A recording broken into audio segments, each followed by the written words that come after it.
get started. Thank you guys so much for coming to our panel today. Woo! It's a Saturday night around dinner time, so I thank you guys for coming. It means a lot. Saturday night! So, yeah, we wanted to basically, this panel is about sort of our experience making Leviathan. We have the author of Leviathan, Scott Westerfeld, with us today. We couldn't have made this without him, so thank you. Yeah, so basically, how many of you guys have seen the show? Yeah, okay, cool. So some of you will recognize, you'll see some of the shots from the show, and then for the people that haven't, I hope that you enjoy learning about it. I have a question. How many of you saw the show who never read the books before? Oh, cool. Interesting. How many of you, and the rest are the other way? Okay. And did anyone not read the book, but read the book after they watched the Leviathan? I want to, but I haven't had much time. Okay. It hasn't been that long, and there was a lot of books. All right, well, I just want to quickly tell you a little bit about my company, Qubic Pictures. We've been participating at AnimeNYC for several years now. Love coming here. I live in New York, so this is like just a hop, skip, and jump away. Yeah, I worked on the first project that I produced was called Kick Heart, which was a crowdfunded film that was directed by Masaki Iwasa. And then I did worked on a show called Eden that I pitched to Netflix. That was like our first show that we did back in 2018. That was a 4-episode series. And then that led to Star Wars Visions Season 1. And then our next upcoming projects are Star Wars Vision Season 3. We did a panel, Lucasfilm did a panel on Friday. We showed one of the shorts. That was really cool. We were one of the producers on that show. And then we're also a producer on the Ninth Jedi series, which is coming out next year in 2026. And we just announced that we're doing this is very exciting, but we're doing a Phantom of the Opera anime adaptation. So yeah, It had to happen. It had to happen, and someone thought it was a good idea to ask me. So I feel very grateful for that, and we'll be working that. It combines two passions of mine: musical theater and anime. So yeah, that's the next adventure. And yeah, just a little bit about me. Prior to producing, I was involved a lot in production. I worked on Star Wars Clone Wars. I was a CG creator on Ghost in the Shell 2 Innocence. And I also helped a little bit with Kill Bill, the animated sequences that Production IG worked on. So we're joined, as I mentioned before, Scott is here today, and maybe you could tell us a little bit about yourself and your journey and getting to this point. The thing about I was looking for it. So I wrote this book called Uglies, and have any of you read that? Yeah. So, Uglies was kind of a big deal. It was it's my most successful book so far, and it had. And the wonderful thing about that is that when you get a big deal book, what's the next slide? More? That one. Then they translate it into other languages. And it's really cool. So you get the French edition of Uglies, and whenever I get a different language, I like to go in and look at the words that I made up. Like the French Uglies, the word for hoverboard was planck. And I was like, oh, plank, like a plank, like a board, I get it. But then of course when I got the Japanese edition of Uglies, there was nothing I could really do. I know a little katakana, but I don't really know anything real, how to read Japanese. But suddenly I found these illustrations. And there was Tally and Shay on their hoverplanks flying in the air. I was like, this is really cool. There's no pictures in the American edition of this book. And I put these on the internet, and the internet became angry. All the American fans were like, we didn't get pictures. Why are there no pictures? And it turns out that Japan still has illustrations in their books. When you read mysteries, when you read science fiction, all these sort of so-called light novels, they write illustrations in them. And of course, in the old days, in the English-speaking world, we used to have that. Like when you read Sherlock Holmes in the old days, if you have an old edition of War of the Worlds, you'll find that they're all illustrated. because people like pictures in their damn books. And the whole idea that you had this thing called a novel that was too adult to have pictures in it is only 100 years old. And before that, every book had pictures. So I decided I wanted to do a really cool, what I thought was a cool thing, which is to make a children's book or a teen novel that was like teen novels would have been back in 1914, which is when Leviathan is set. So next slide. So I was looking at these books like The Great Airship, and there's an illustration from that, which is kind of cool. There's another one. This is called The Land Leviathan.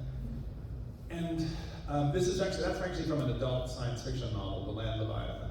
So it wasn't just for kids. Every book had illustrations. So I was like reading these old books because I wanted to do an adventure novel. I said, uglies is a big deal. They have to print whatever I write. So I'm going to make a list of all the stuff I think is cool, like bioengineering, airships, walking tanks, World War I diplomacy. And when you make a list like that, you pretty much have to write Leviathan. Like there's no other thing that will contain all those. And there was another really interesting thing. There's an adventure I read called A Trip to Mars. And let me read you the first page of A Trip to Mars because it is bananas. Let me make it bigger. Okay. What a marvelous sight. Oh wow, it's so small. I really apologize for this. I know. I'm going to take a screenshot and then I'm going to blow up the picture in the photo app. I do that too. This is getting old. Never get old. Yeah. Zoom in 25%, enlarge. Enhance. Enhance. Okay. What a magnificent sight. What a scene, Jack, old man. I think you'll have to go into supper without me and leave me to myself. It seems a sort of sacrilege to go indoors, to exchange the moon's beautiful light for the miserable glimmer of a little oil lamp, and this invigorating air off the sea for the smell of paraffin oil. Ugh! As you can see, Wyatt has not changed at all. And then his friend responds, "You're a queer chap, Gerald. As dreamy at times as any girl, I declare. You amuse me vastly when you take on these sudden sentimental fits. When you're in this mood, no stranger would ever imagine you are the same go-ahead, muscular young Christian you can prove yourself to be at other times." Which is Victorian way to say, no homo. And there's this, that is the only time in Trip to Mars that the word girl appears. It's on the first page, and it is crushed. There's a dreamy guy who's kind of like a girl, but he's not. He's girl-coded. And I just thought, this is such a weird way to start a book. Like, a book for boys is just saying, don't worry, there's not going to be girls. And there's like a king of Mars, and there's princess of Mars, there's no queen of Mars. There's not a single female character. So I was like, well, I gotta fix that. So that's why I decided to do the old trope of the girl pretending to be a boy, or maybe it's something more complicated in terms of her identity, their identity. And so I thought it'd be great to have Darren Sharp wanting to be an airman, wanting to fly, wanting to do cool stuff. This is the very first illustration that Keith Thompson, my wonderful Canadian illustrator, did. And I think it's really lovely because it's beautiful, but it's also a little bit gross. Like the Huxley Ascender is a little bit goopy. Huxley was known as, he was a scientist known as Darwin's bulldog because he was the one who went out and argued for evolution. Darwin had this stomach condition that if he got stressed out, he had to lie down for like 3 hours, which is not a great thing to have if you would just go for evolution. So I thought Huxley had to get a shout out, and Huxley's day job was jellyfish. He was a jellyfish scientist. So I thought the first beastie we're going to see is not going to be the noble, I guess there is the noble lion, there's like a cool tiger beast, but the first creature she really interacts with should be a jellyfish. And then of course there's the clankers, and Keith did, this was his first clanker illustration, which is a classic. It's a walking World War I tank, just like you want. What I loved about Keith's work, actually, yeah, go to the next one. is that the clanker and the Darwinist creatures and machines are really different. They look like they come from two different cultures, from two different design shops. And in fact, as we move on to the Leviathan itself, the anime itself, you'll find out that there were two different designers. There was one person who was in charge of doing the Darwinists, who I think used like watercolors, like started with watercolors and paintings, whereas the clanker designer was like CGI, was starting with models, like digital models. So everything, so those two different cultures look completely different, and they have a different vibe and a different feel. So when they collide in Leviathan, it really feels like a collision, and like two different cultures are, you know, maybe they're going to interact in interesting, productive ways. Obviously, they're also going to war, and that's the story that I wound up with, without thinking about it too hard at the beginning. Mostly it was just a list of cool shit, and then as I started to think about what World War I was, it was a collision between metal and flesh. It was the last time that people thought, we're going to win this battle by being brave, whereas other people were like, we have machine guns, dudes. So like, you had these people, these terrible tragedies of people thinking they could like outbrave a machine gun, and it just, and that changed the way people looked at technology, changed the way people looked, obviously, at warfare and at politics, and it changed, the shape of Europe. So I thought that would be a really fun place to write. And my other character is, of course, Alek, whose parents have just been assassinated, the Archduke Ferdinand and Sophie. And there's a thing I always say that I like about writing YA, which is that teenagers have huge emotions. And when, like your worst day as a teenager is terrible, your first kiss is amazing, your first beer, the first time you're betrayed or betray a friend, all that stuff is happening when you're a teenager. And those are big, gigantic emotions. And for Alek, his parents are killed and the whole world crumbles, which happens to anyone who loses their parents. But for him, it really happened, like the entire world fell apart. And I thought that'd be another interesting character to have and to follow. So I was pushing around with these various ideas, and we wound up with the Leviathan books. And one of the things that's really interesting about this production, I think, the story itself has two different cultures, like that represent the Darwinists and flankers, and in terms of from a production perspective, we were also doing something similar where we were working with two very different cultures. Western American culture from the producing side, from the production side, the Japanese culture. But in addition to that, we also have a French director. So we actually we had multiple cultures represented, but we were sort of living the story as we were making it. So that I feel like that helped us create sort of this world and sort of connect with the story of Leviathan. And it was really great. And I think that's something that as Qubic that we're interested in doing is trying to create these unique sort of international collaborations that create sort of non-traditional anime, trying to push the boundaries of what's out there. Our director, unfortunately, couldn't make it. He's based in Japan right now, but Christoph was wonderful. His debut production that he directed, and we were really happy with what he did. And he had a little message that he wanted to say to you guys, so I'm going to read it aloud. I'm looking at all the text on the screen. So Scott was just telling me, don't put a slide with text in it. And read it. So I have to apologize to Scott for that. But hello everyone. I should say it in a French accent, but that I know. Hello everyone. First of all, thank you for being here today. I truly wish I could be with you because New York is a city I love deeply. I visited many times over the years, including on my honeymoon. In the final episodes of Leviathan, you'll catch a glimpse of it, and I only wish we had more episodes to show you even more. I hope our New York, with its unique twist, will delight you. Enjoy the event, and I hope the adventures of Alex and Sharp will capture your imagination. Thank you. Thank you. So, yeah, basically, I want to talk a little bit more about working with Keith and sort of how we collaborated. Maybe from your perspective, how did you feel that process went when you were making the show together? I mean, it's interesting because, so I've been writing novels for almost 20 years before the first time I went to Comic-Con. And, because novelists don't go to Comic-Con as much. But when I was there, I started meeting TV writers. And they always had such interesting stories about the battles of the writer's room. And like, or like trying to dominate the room, or trying to like get one, joke in, or giving up something that you wanted to happen so that you can get something else, like negotiation. Those places like there's 8 writers all trying to make something work. And of course, I don't have that experience at all. Like I sit in my room alone.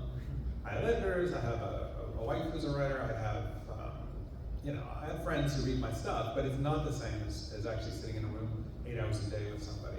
And I got really jealous of all this collaboration that I was seeing and hearing about. So I decided, that was one of the other reasons I wanted to do a book with pictures in it, because then I would have a collaborator. And I could have somebody to bounce ideas off. Quite often, Keith, there was one time when he got ahead of me, and he had illustrated everything I'd written. And I was like, okay, someone's gonna chase him in a couple chapters, just draw something fast, and I'll write it in. And so suddenly he was just ahead of me and just doing stuff that I was dropping in. And other times there would be like something that I thought was gonna appear in one chapter and then go away. But then he would draw it, and I'd be like, no, that's really cool. That's gotta come back, that's gotta be a recurring character. And this happens in comics, and it happens in TV. Like Spike was only supposed to be in like 3 episodes of Buffy, and they just liked him, and they were like, okay, let's keep this guy hanging around. Let's not dust this man. And they and to have that, and that's one of the great things about collaboration is you get another dimension to your work. And so it was really exciting for me when I first talked to Justin on the phone. He was like, so do you still like Keith after 3 years of working with him? Because we'd love to hire him, he thinks his work's amazing. So he was like their first hire, and he came on the show and became a consultant. And he had such a knowledge. I mean, he's a very well-researched illustrator, and so he sent us these examples of inspiration of like the clothing design to the tiniest detail. And he was, just a fascinating person to talk to, because all the information that he had sort of consumed as he was developing his designs, it was really great. And just to have them as a resource for us was just an amazing opportunity for us to make sure that we were able to portray the story in the right way and make sure it was authentic to the original work. But yeah, it is hard to, Keith's work is very, there's a sort of a signature look to it. It has like a very strong design direction, which is awesome, and I think a lot of fans love that. So we wanted to try our best to keep the spirit of that, but also think about how do we sort of interface that with the anime sensibility and the creators in Japan and how they might portray this type of design. So it was really interesting to sort of try to find that meld with the two. Another wonderful, as we were sort of building the initial team and with Christoph and working with Keith and Scott, we had to identify a studio that we were going to work with. And we were all big fans of Orange, and Christoph and I, one of the first studios that we thought of was Orange. They happened to be available at the time, which is very difficult in Japan because most all the studios are busy for the next 3 or 4 years. So the timing just happened to work out, and not only that, Christoph lived like a block away from the studio, so that was a nice coincidence. So it was great being able to work with them. It was pretty interesting getting the first images back and the first motion images back from Orange, because I'd already seen all of this. Normally as a novelist, you don't actually ever see the stuff except in your head. As a genre novelist, especially, you're inventing these things, and sometimes you're using words that seem cool to you, but that don't necessarily make sense, or that don't necessarily tell you everything about an object. You have more of a word sense of it than a physical sense. So it was always really cool getting his illustrations, and I thought, well, I've already seen them, so how different is it going to be to see them animated? And of course, a lot of things are tremendously different. One of the biggest things, of course, beyond the fact that they're moving, is the fact that they have light coming out of them. you know, the images on the page are very much like an old-fashioned woodcut. They're very posed, and of course they're black and white. Whereas the orange images are, you know, there's so much light coming out of the screen. The first time you see the Leviathan, it's at sunset, and there's the sun's coming behind it. All of the metal is shining, you know, because the 3D part of it. Anytime anybody moves or a machine moves, like the way the metal glints happens. And then of course there's the whole element of sound. Like I watched the Stormwalker, the first time Alek pilots the Stormwalker, like 20 times where they're adding like, you know, different models, different levels of detail, and in the metal, I'm like, oh yeah, that's cool, that's cool, that's cool, that's cool. But then when they added the sound, it suddenly became 100 times heavier and more intense and growly, and it's just, and it was really great to see. I watched all these episodes like 20, 30 times, often with just tiny amounts of sound effects or sweetening or digital effects added.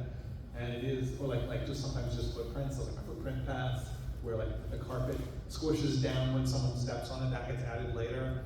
And it was really amazing to see the tremendous amount of just wild detail and just attention to every possible way you can make something look more real and more, not real, but intense And Orange, I think, is a studio that puts a lot of detail into the work. So like the CEO of the company's name is Inamoto-san, and like we often the meetings when we're having production meetings with Orange, we always hear Inamoto check. Here's checking them. He literally checks every single stage of a shot production.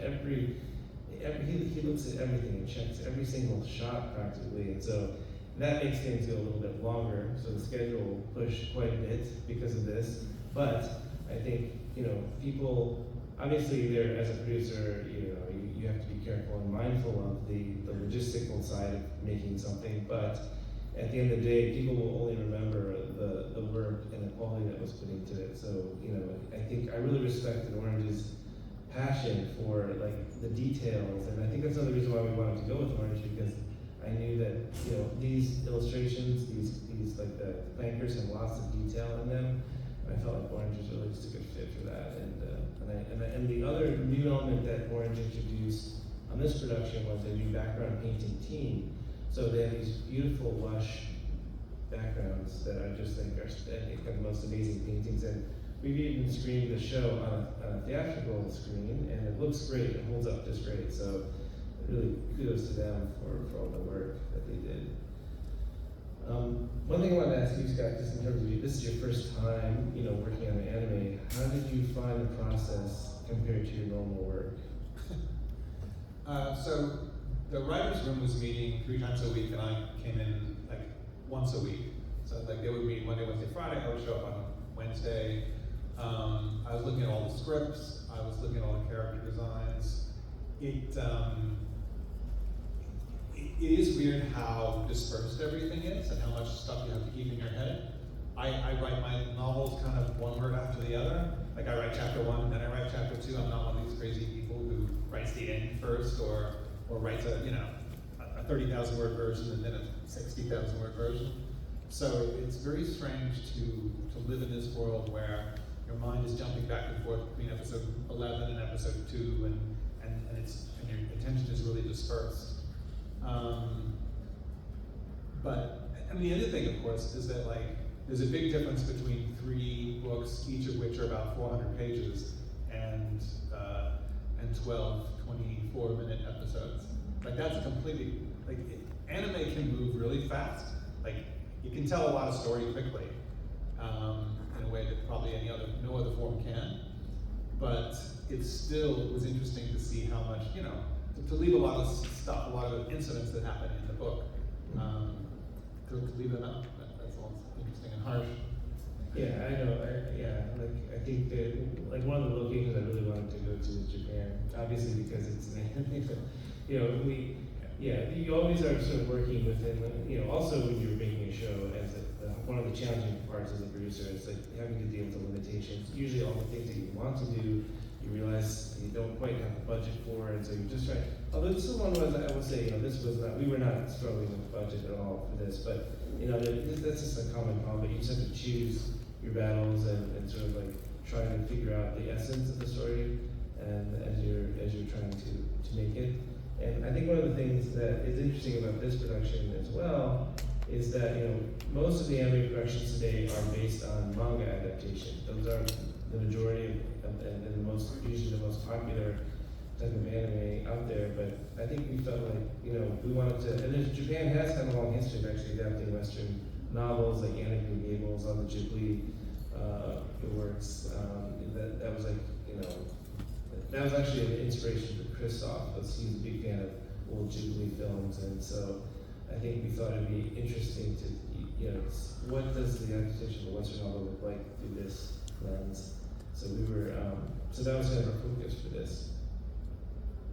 And I think a lot of people were surprised that we kind of covered everything in 12 episodes because there are 3 books, and so I think we had to figure out there's a lot of considerations when you're making something, and as you're planning out do we want to do 1 book? Do we have all 3 books? Do we want to are they going to make another season if we just do 1 book? And so we have all these sorts of discussions in the beginning, but I guess one thing I wanted to ask you, how do you feel about the changes that we made in the story? I really like the way that it starts off really close to the book and then goes haywire towards the end. like the first, I remember the first episode is the one I'd seen the most because it's the one I followed through every stage because I was interested in how it got put together. And I was like, I just speak Japanese because I know what everyone's saying in that episode. Because it's so close to the book, it's kind of beat by beat, exactly the first maybe 4 chapters of the book, and of the first book. And so it's interesting that once, it's almost like a time travel story, you go back and you step on a butterfly, and then everything's super different later. And then, it's because what happens is as you start changing just a couple of things in the second series, in episodes 5 through 8, those changes sort of create more changes, and by the end, it's almost like a completely different story. One of the funniest cultural sensitivities that was said to me very early on is Alek can't kill Tesla. Japanese people love Tesla. I was like, that's cool. Americans think he's a car company, so it was just really funny that he's so revered that you can't make him kind of a bad guy, which he is in the books, or more of a mad scientist character.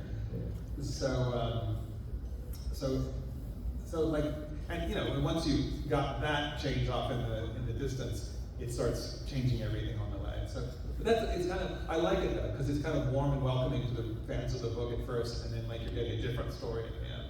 And then also, my hope too is that people, when they see the show, if they haven't read the book, then it will encourage them. Oh, spoiler alert. To read the book.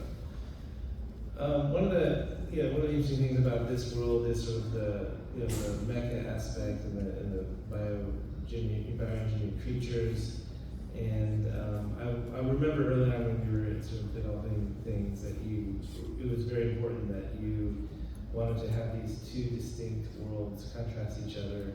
Could you talk a little bit about that process and about the clankers and the Darwinists and what your sort of intentions are behind those 2 sides? One of the things that Keith did is the Darwinist stuff is it's obviously they use animals and sort of machines. The thesis of the book is that Charles Darwin discovered DNA somehow and was immediately started being able to put evolution to work in a Victorian scientific context. And so everything in the Darwinist world is organic. Even the captain's desk has nautilus whorls in it. Every time you see the architecture, you see sort of natural forms. And whereas the clanker stuff is very boxy and very square and very sharp-edged. So instead of spirals, it's just right angles. And I think that that set of design decisions really gets carried over super well in the anime. Just the Leviathan here, you can see it looks like a whale. I love that shot of it coming out of the sunset. Whereas the the big giant German battleship that's chasing Alek at one point looks jagged and even in silhouette doesn't look like an insect or an animal. It looks like a bunch of junk put together.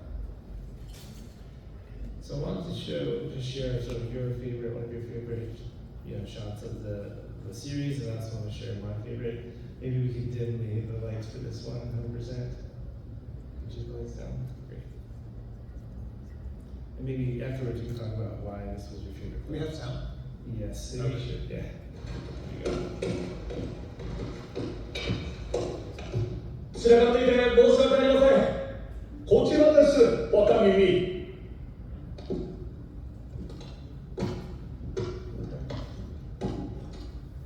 Pretty dark. 本気なのか。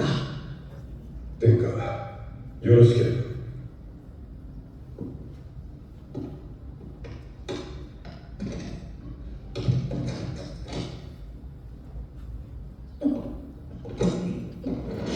全開。基本的な動作は訓練用と変わります。さあ、始めましょうか。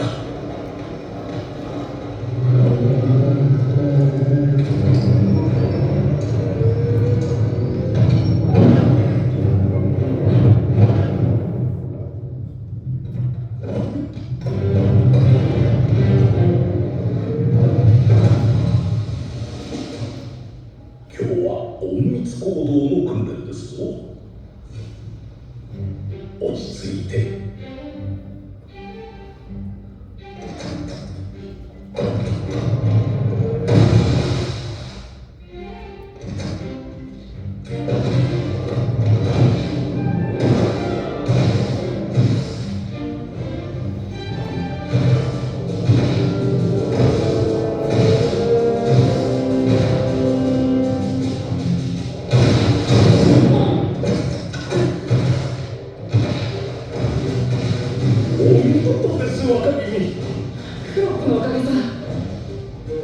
実に不可避な移動手段だ。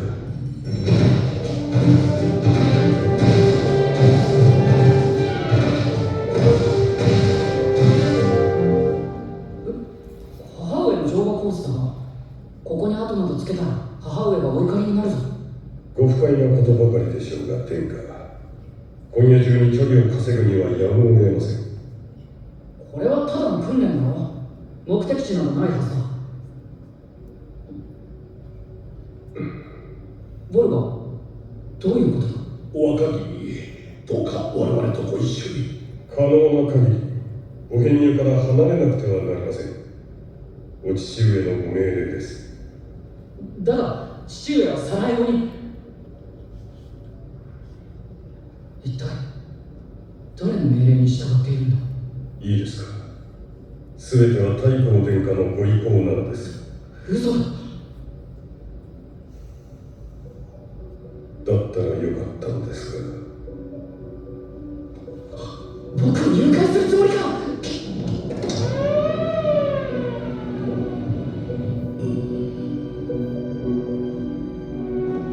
お前もか。父上に首を切られる。お気の毒ですが、あなたのご両親が今日サラエボで暗殺されたのです。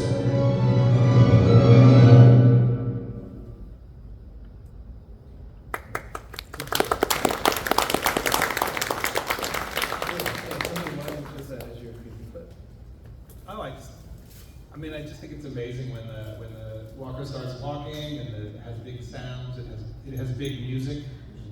Like it's the first time he's ever piloted anything that's a real machine of war rather than just a little training runabout. And I love a Bildungsroman where a kid is being trained and learning stuff and being pushed into something a little that's, when you're over your head, because when you're a teenager, you're constantly over your head. Like even when you kiss someone the first time, you're way over your head. You have no idea what you're doing.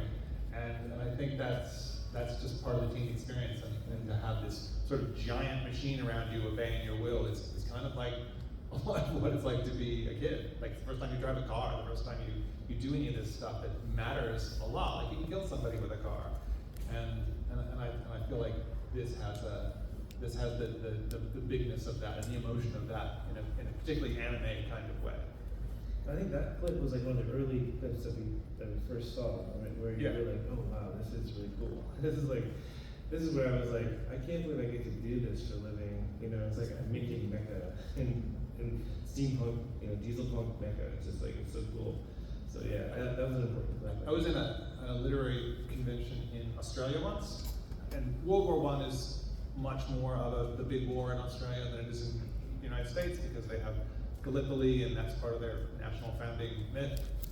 And I was on a panel with the guy who wrote Schindler's List, and it was like all World War I guys, and he was writing this really sad World War I this thing about this guy coming back from the war, jumping off the ship on the way, the troop ship on the way home, and it was all super serious. And there were all these like old men, like 65-year-old men who just watched the History Channel out there, and we were all reading these passages, and they were like super sad. And I'm like, okay, walking tanks time. And I read that whole thing, and they were just like, what is happening?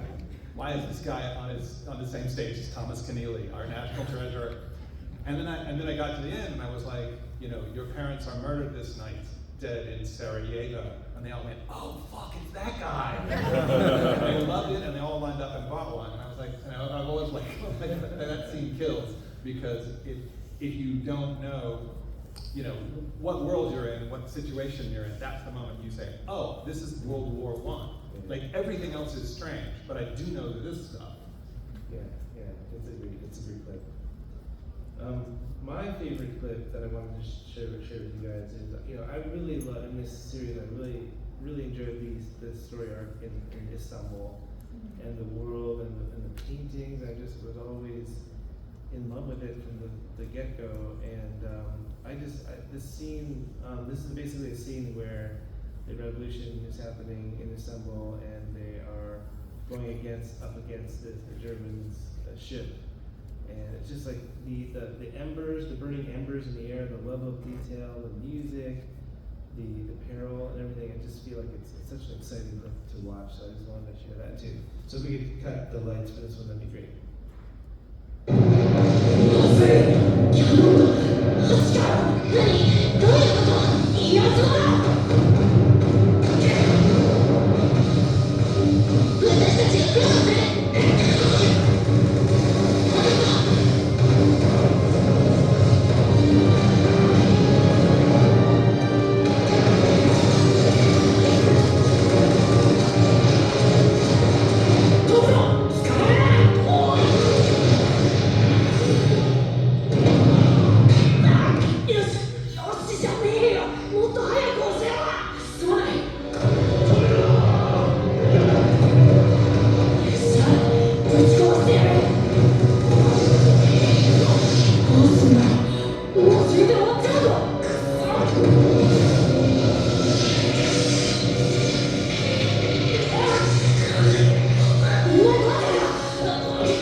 So that's why we also have very cinematic music. That's why the aspect ratio is more like a widescreen cinemascope, bright screen cinemascope. So we want to create this very theatrical experience. Moving on to the animation, I'm curious how, you know, as you saw your characters coming to life and you started seeing them move, how did you feel about that? What was your reaction when you first saw that? In the illustrations, because Keith was sort of mimicking, you know, Edwardian, Victorian illustration, everyone kind of posed a bit and is kind of very, you know, with the fencing, they're almost in fencing poses. And so it was amazing to see a much more active and much more anime kind of animated set of gestures. Everything's, you know, people deform a little bit when they move, and they and they have big gestures and they like slap their heads, and it was really nice to see that stuff come to life and to have a a different level of emotion. And Orange also puts a lot of level of detail in the animation too, like the hair, the hair strands on their head are moving. I think that's like something that's very difficult to do in 2D animation, which I thought was really cool. And I think one of the things that for this that's really important for us is it's really that characters are at the heart of the story, and Alek and Sharp obviously are our main characters, and I think the director very intentionally wanted to put them in almost every scene. And I'm curious, when we were when we were trying to like figure out the personalities, how versus how you felt their relationship came out in the end, because the things are a little things are a little different from the books towards the end of the series. But I'm curious how you felt. I mean, it's interesting because the book, of course, is written in close third person. So Alek and Darren every scene is from their point of view. From one of their point of view. It's a two-hander. It goes back and forth. So you don't see anything where they're not present. There's no way for the book to show you anything where one of them is not present. And of course, they see everything differently. So Darren calls herself Darren, whereas when Alek thinks about it, he's Dylan. And so that's kind of that's kind of a shift that you go, a language shift you go through. I also had a list of words that each of them used and didn't use. Like Alek, being a clanker, always says mind, and being a Darwinist, Darren says brain. In other words, he always says perhaps, and she says maybe, because he's sort of an aristocrat. So there's this huge list of ways in which they talk and the ways in which they think. And of course, they sort of start to blend at the end as they become closer. And they start to know more things about each other and understand each other better. Yeah, I mean, it's wonderful to see it in anime because you can do so much with music and you can do so much with two characters just being in a space together. You can show something amazing and then just cut to them and they're standing a little bit closer than they would be if they were just friends. And so I love that you can communicate a lot of stuff indirectly with an anime. I mean, it's direct, it punches you in the face, but it's not the same as in a book where you have to say they're standing closer together. They just are. And I love that. I love the way that film can make you infer more stuff. What is it in Crash Landing on You? When you guys know this show, but there's one scene where they always show a scene from a different point of view, like for 60 seconds after the credits roll.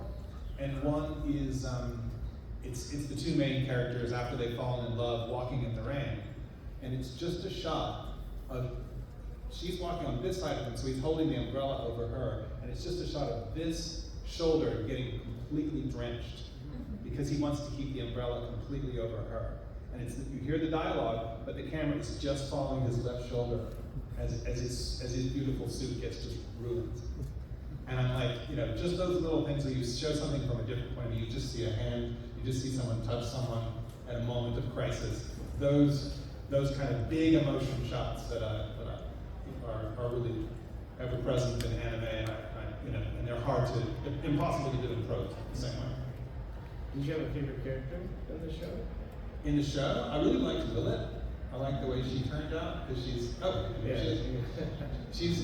total badass anyway. But she looks super cool in this, and I like her voice, and I like her and her cool gadgets. She's actually my favorite too. Actually. Oh, cool. Yeah, we also had like a really amazing cast to work with to help tell the stories, and I'm curious, like did it feel strange hearing the characters in Japanese, speaking Japanese?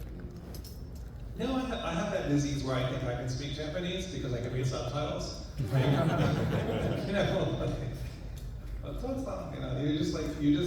You see it enough, and when you walk away from when you're watching anime for 6 days and you walk away and you can't speak Japanese, you're like, what's happened? One of the things that that creating the world was really a big part of these locations that we were visiting, and I think creating this world was really important. And Christoph was great at creating all of these wonderful image boards from the world. Being a comic artist sort of gave him a lot of skills to do all this world building. So we partnered with him in developing this. And here you can see sort of Huxley as it was going through some of the color changes, and as it ended up with a colored camouflage on it as well towards the end. Here's another example of one of the image boards that Christoph created on the top left, and then the storyboard and then the final image on the bottom. And again, as Scott was mentioning earlier about lighting plays a very important role in sort of helping to direct the composition and direct and as you can see here too, that the table is tilted, and you can see it sort of represents visually who has the upper hand, who's in a higher position, so to speak. Where it's just really the whale sort of being tilted when it's crashed. We also have an example of an early Tesla illustration that Christoph did. And so this shows you the process of going from the image board to the storyboard on the right, and then to the final image, which is a lot more color and effect. And they wanted the light from the Tesla cannons to feel really unnatural, so they added things like a purple tinge, and the color and the lighting really changed the atmosphere of the particular scene. You don't have too much more. You only have 15 minutes left and several slides. I'll try to get through this. One of the things that Orange does, which is really interesting, is they use a lot of motion capture as reference to create your animation. And they don't use that as the final animation, but it's more like shooting video footage. And here's some examples of that.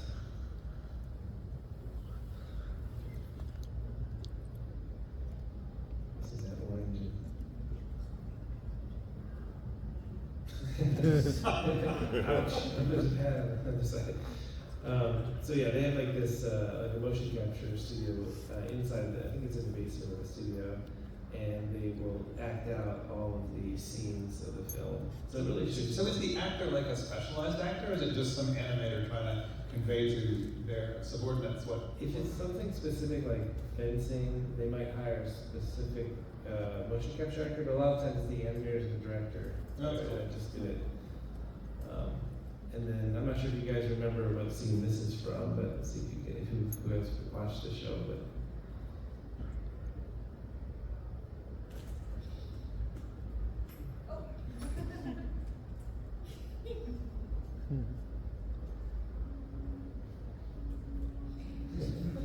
and here's the final shot.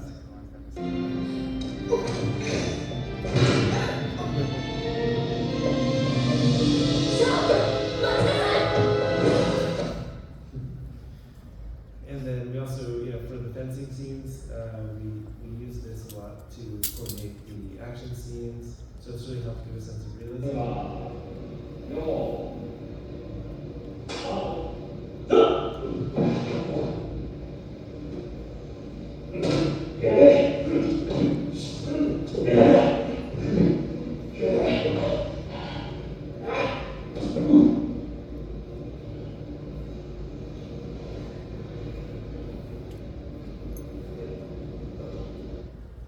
And that's the director, by the way, on the right, with the camera videotaping them. And here's the final shot. 明日の午後にもな、ずっと気になってたんだけど、君たちはなぜコンスタンティノープルに入るんだ？俺も最近聞いたんだけど、イギリスとオスマン帝国の関係を修復させるためらしい。できません。名前くらい聞いたことあるか？ああ、新聞で見たよ。最新のビースティーだね。正解。クラーケンより巨大な戦艦だ。確かオスマン帝国に売ったって。ああ、支払いも終わってた。けど戦争が始まるってことになってさ、イギリスは急遽手放すのをやめたんだ。それでスルターンがカンカンってわけだ。そうか、厄介だね。それじゃあオスマン帝国はドイツ側へ傾くかもしれない。ああ。So after a shot is storyboarded, then they do the motion capture reference for each shot, and then the animators will create a rough animation of the body, And then they're continuously refining that animation so it feels more hand animated. And in addition to that, they also work on a lot on facial animation. It's a really important part. あ、気痩せするタイプなんです。でもほら。 You can see they're like a floating head in the way that it's set up. But they usually want animate the body first, and then they'll work specifically on the expressions after that. There's so much creepy stuff. When you watch like unfinished anime, there's always like in the first scene when Darren goes to join the air service, and like there's other like boys ready to sign up, and like for a long time like Darren's going out and being Darren and cool, and the boys are just like. They haven't been animated yet, so they look like weird zombies. It's very scary. Here's the final shot. And then do another compositing pass to give it more, adjust the color and camera effects. So we don't have a lot of time yet, so I'm just going to go through, we're running out of time, so I'm going to go through some of the world, some of the images and all the different locations that we were working on. We started out in Scotland and Edinburgh, we went to Istanbul, and we stopped in Paris. Christoph wanted to do that. So and they modified the Eiffel Tower to, that was pretty cool. We also have, again, different parts of New York, of course. And so, New York was really fun for me, having lived in New York for many years of my life. And sort of seeing, we worked with a great artist named Takabatake-san, who worked on Akira. And so he was sort of like one of our background artists in helping us design the world. It was really great. And then we would sort of piece all, make the modifications, take the sort of real reference, and then build that out inside the computer, and continue to develop the different effects. And so we have the storyboard to match it. And we can keep filling it out, and we sort of lock in where the airships are going to be, and then we get to the final shots. Music played a huge role in this production. Having, as you guys probably already know, we worked with Joe Hisaishi, who's a really famous composer who worked on many of all of Julie's films, and we were lucky he composed like 4 or 5 songs for the show that had sort of significance to the story. And this is something that is hard to do in a book, obviously, because you can't hear music. Maybe you hear it in your head, but I think one of the things that we wanted to, one of the story elements that we were using using music to help the story to tell, is the fact that there are these 2 songs that there's a sort of a folk song that Sharp sings throughout the show. And there's also music that Alek plays throughout the show. And in the beginning, they sound like 2 different songs, but towards the end, they realize that they're actually playing the same music from the same composition, but they just sort of evolved differently into where the music was being played over the years. So it's kind of supports this message that even though maybe on the outside it seems like we are different, we have more in common than we realize. So we were in addition to working with Joe Hisaishi, we worked with Nobuko Toda and Jinochi Kazuma and Jinochi, who are our main composers for the show. So they incorporated Joe Hisaishi's music into their score, and then they scored all the episodes. So they were really great to work with. And we also have an ending song clip that I wanted to play for you guys.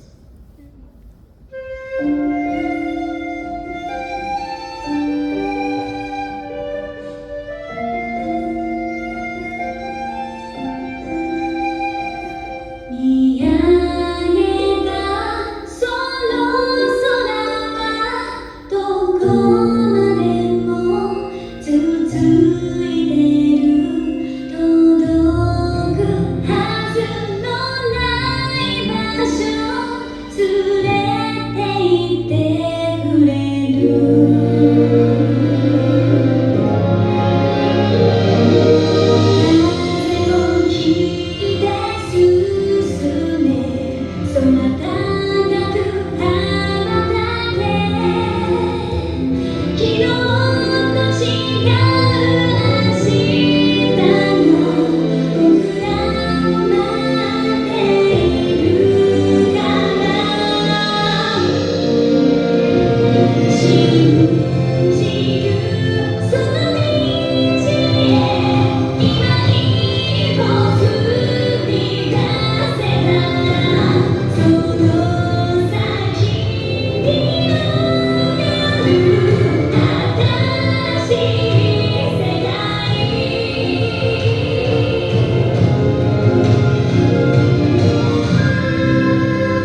So thank you guys so much for coming to our panel. That concludes our panel presentation for today. We have maybe a couple minutes for a couple of questions. Just shout it out. Yeah. Sure. For those of us who have never experienced this media before, at this point, do you recommend start with the anime and go to the books, or the other way around? Ooh. I mean, most people have read the books first, so start with the anime. Work it out, you know? Yeah. Yeah. Great. I am curious about sort of the differences between the character in the book of Darren and the character that sort of exists within the anime of Sharp, including things like the skin tone of the character has changed from the illustrations. Sharp is a bit more gender non-conforming. Right. What sort of things, explain the process of those developments for the character? Yeah, I mean, the book was written in 2010 Yeah. by an old white guy from Texas. And so I was kind of writing, as I started it anyway, I was kind of writing a girl pretending to be a boy trope. And of course, it's 15 years later, and I'm not as stupid as I used to be. And so we said, like, this is a gender non-conforming character. This is not somebody who's just doing a thing, just being a boy so she can do a cool thing. They are exploring who they are and finding out who they are in a complicated world where the language that we have now and the machinery we have now to understand that stuff doesn't exist yet. So yeah, we just called her Sharp, or we can call them Sharp, and we're pretty neutral about. But it's interesting though. I think I did get some other way there. It's interesting. Like, it's one of those cases where your fandom teaches you. Like, there's a tremendous amount of trans fandom for Leviathan because people saw this part of it that I was less aware of.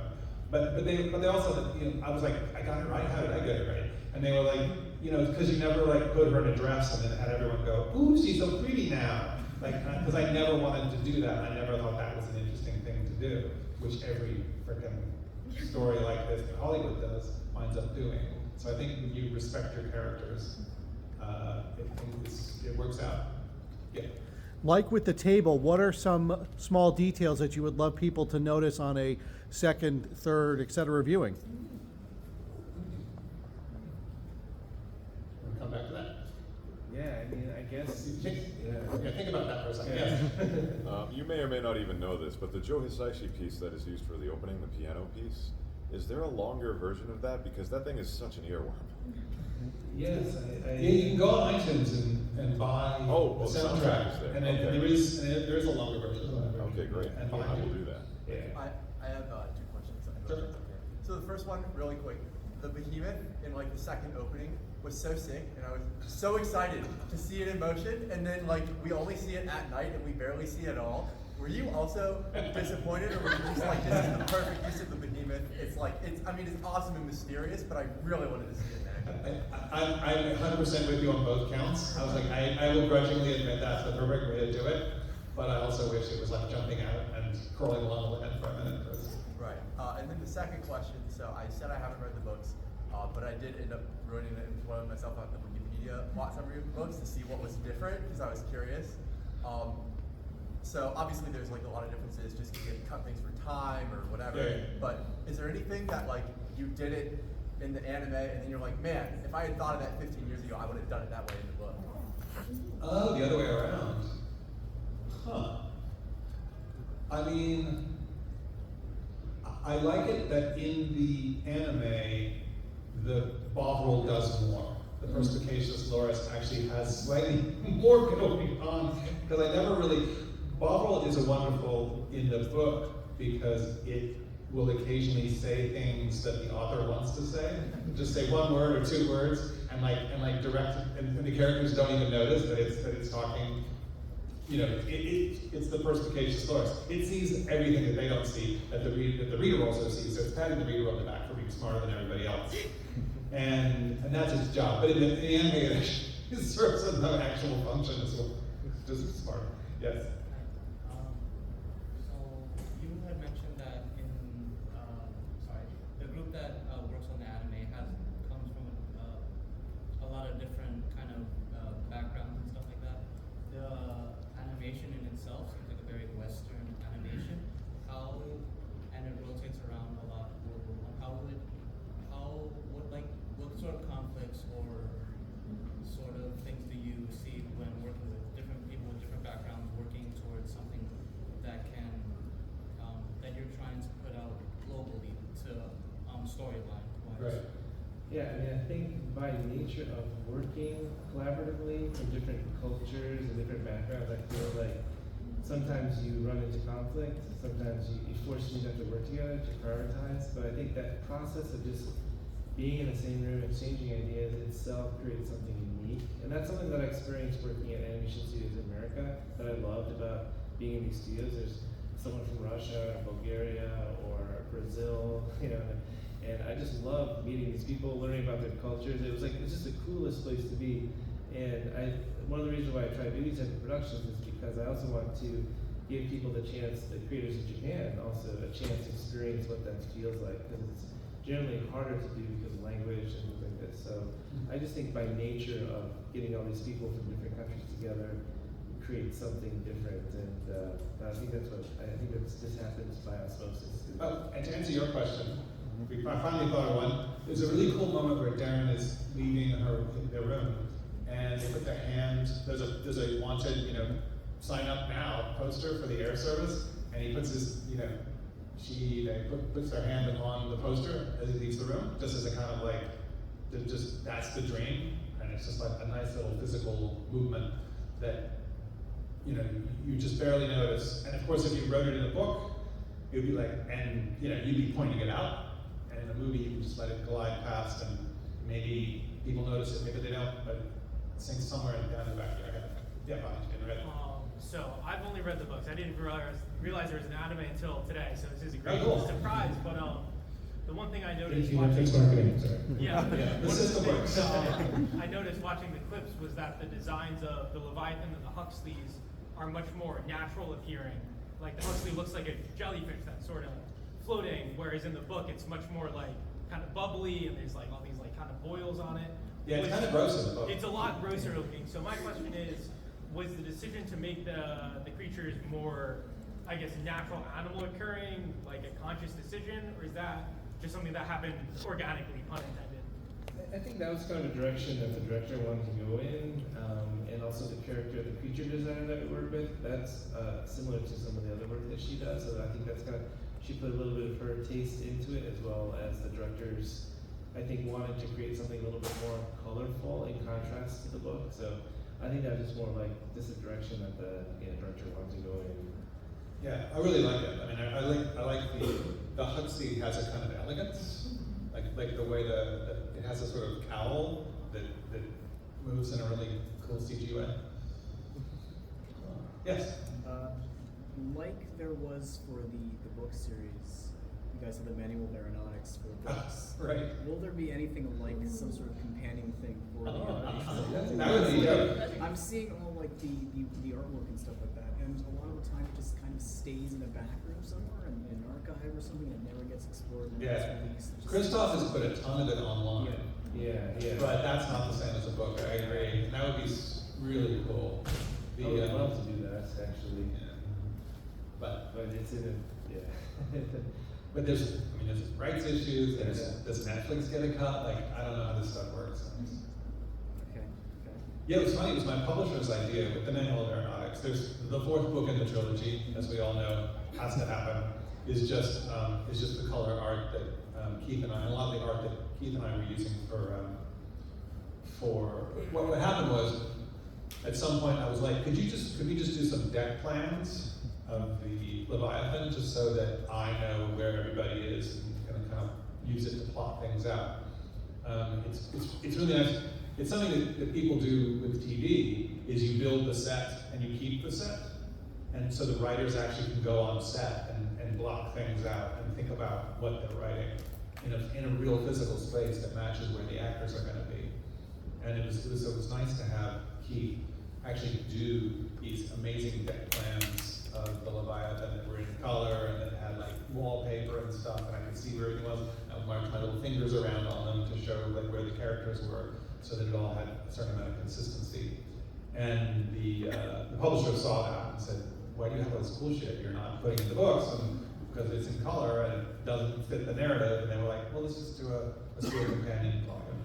So, but yeah. Why not? It's a great idea. I'm gonna ask. Yeah, let's ask. Ethics never says no to us.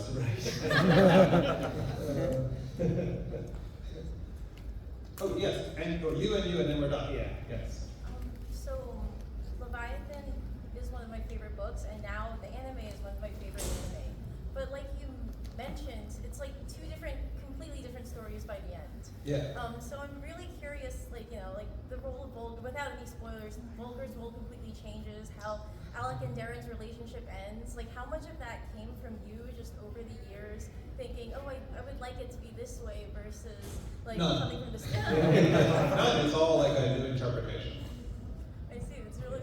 Which one do you like? How it turned out? Yeah, I think it's really cool. It's really, I mean, like good tests like evil Volgar sort of is kind of what they went into, which is interesting because Volgar as the evil replacement father is kind of, there is something kind of more interesting to have a replacement father who turns out to be shit. I mean, it happens. And yes, that's fun. So similarly, I didn't find out that the anime was coming out until this month, and I just wanted to say thank you because when I read it in middle school, everyone else was a Percy Jackson kid. I was No gods, no heroes. I was curious if you had any plans, ideas, or I guess even a desire to revisit or Leviathan again in the future, whether in a different medium or with the same characters or a different story altogether. Yeah, I'd love to do it in a different medium. I think it'd be a good RPG. Like various people, so many people have come on, so we could do an RPG, and but those are big, complicated things. And someone wanted to do a deck of cards once, just like a 52 card deck that was Leviathan based. But none of these things have been taken off. But yeah, I think a game version, some kind of paper and pencil game version of Leviathan would be super cool. What a lovely note to end on. Thank you so much. Thank you guys.